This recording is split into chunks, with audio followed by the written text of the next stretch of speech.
లేవియ కాండము 4వ అధ్యాయము. మరియు యెహోవా మోషేకు ఇలాగు సెలవిచ్చెను, నీవు ఇశ్రాయేలీయులతో ఇట్లనుము, యెహోవా ఆజ్ఞలన్నిటిలో దేని విషయమైనను ఎవరైనా పొరబాటున చేయరాని కార్యములు చేసి పాపి అయిన ఎడల ఎట్లనగా, ప్రజలు అపరాధులగునట్లు అభిషిక్తుడైన యాజకుడు పాపము చేసిన ఎడల తాను చేసిన పాపమునకై నిర్దోషమైన కోడెదూడను యెహోవాకు పాప పరిహారార్థ బలిగా అర్పింపవలెను.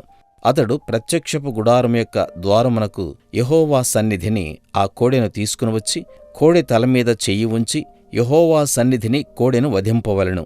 అభిషిక్తుడైన యాజకుడు ఆ కోడెదూడ రక్తములో కొంచెము తీసి ప్రత్యక్షపు గుడారమునకు దానిని తేవలెను. ఆ యాజకుడు ఆ రక్తంలో తన వ్రేలు ముంచి పరిశుద్ధ మందిరం యొక్క అడ్డతెర ఎదుట ఆ రక్తంలో కొంచెము 7 మార్లు యెహోవా సన్నిధిని ప్రోక్షింపవలెను. అప్పుడు యాజకుడు ప్రత్యక్షపు గుడారంలో యెహోవా సన్నిధినున్న సుగంధ ద్రవ్యముల ధూప వేదిక కొమ్ముల మీద ఆ రక్తములో కొంచెము చమెరి ప్రత్యక్షపు గుడారం యొక్క ద్వారమునొద్దనున్న దహన బలిపీఠం అడుగున ఆ కోడి యొక్క రక్త శేషమంతయు పోయవలెను. మరియు అతడు పాప పరిహారార్థ బలిరూపమైన ఆ కోడె క్రొవ్వు అంతయు దాని నుండి తీయవలెను.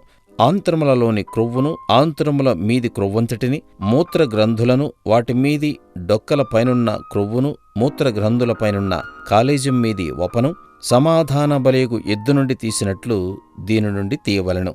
యాజకుడు దహన బలిపీఠం మీద వాటిని ధూపము వేయవలెను. ఆ కోడె యొక్క శేషమంతయు అనగా దాని చర్మము, దాని మాంసమంతయు, దాని తల, దాని కాళ్ళు, దాని ఆంత్రములు, దాని పేడ పాళెము వెలుపల బూడిదను పారపోయు పవిత్ర స్థలమునకు తీసుకునిపోయి అగ్నిలో కట్టెల మీద కాల్చివేయవలెను. బూడిద పారపోయి చోట దానిని కాల్చివేయవలెను.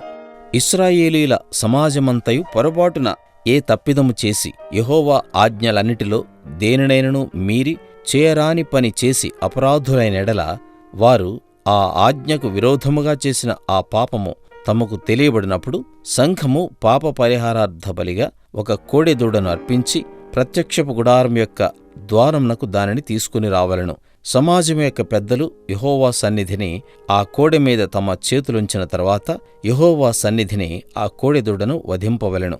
అభిషిక్తుడైన యాజకుడు ఆ కోడె యొక్క రక్తములో కొంచెము ప్రత్యక్ష గుడారములోనికి తీసుకుని రావలెను.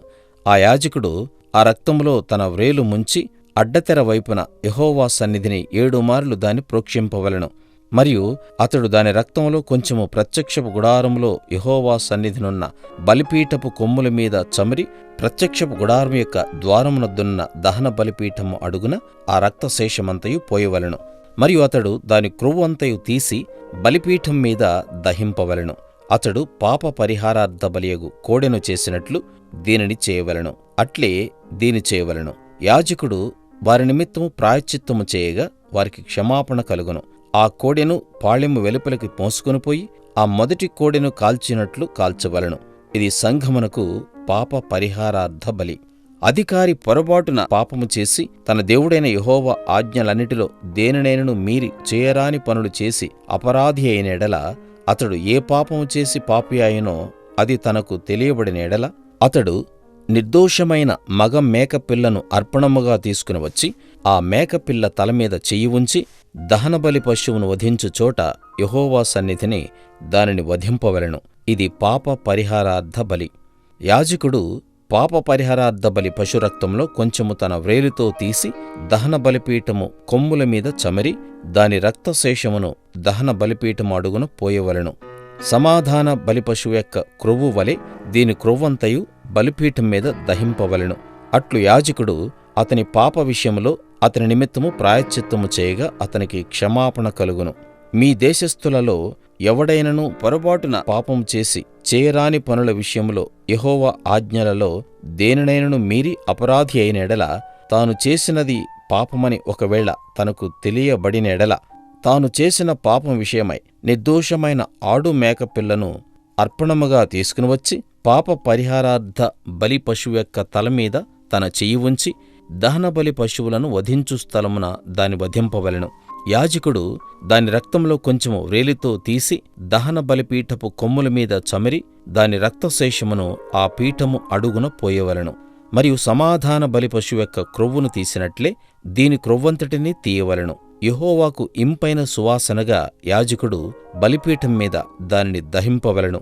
అట్లు యాజకుడు అతని నిమిత్తము ప్రాయశ్చిత్తము చేయగా అతనికి క్షమాపణ కలుగును. ఎవడైనను పాపపరిహారార్థబలిగా అర్పించుటకు గొర్రెను తీసుకుని వచ్చిన యెడల నిర్దోషమైన దాన్ని తీసుకుని వచ్చి పాప పరిహారార్థబలియగు ఆ పశువు తలమీద చెయ్యి ఉంచి దహనబలి పశువులను వధించు చోటను పాప పరిహారార్థబలియగు దానిని వధింపవలెను. యాజకుడు పాప పరిహారార్థబలియగు పశువు రక్తములో కొంచెము తన వ్రేలితో తీసి దహనబలిపీఠపు కొమ్ముల మీద చమరి ఆ పీఠము అడుగున ఆ రక్తశేషమంతయు పోయవలెను. మరియు సమాధాన బలి పశువు యొక్క క్రొవ్వును తీసినట్లు దీని క్రొవ్వంతయు తీయవలెను. యాజకుడు యెహోవాకు అర్పించు హోమముల రీతిగా బలిపీఠము మీద వాటిని ధూపము వేయవలెను. అతడు చేసిన పాపం విషయమై యాజకుడు అతని నిమిత్తము ప్రాయశ్చిత్తము చేయగా అతనికి క్షమాపణ కలుగును.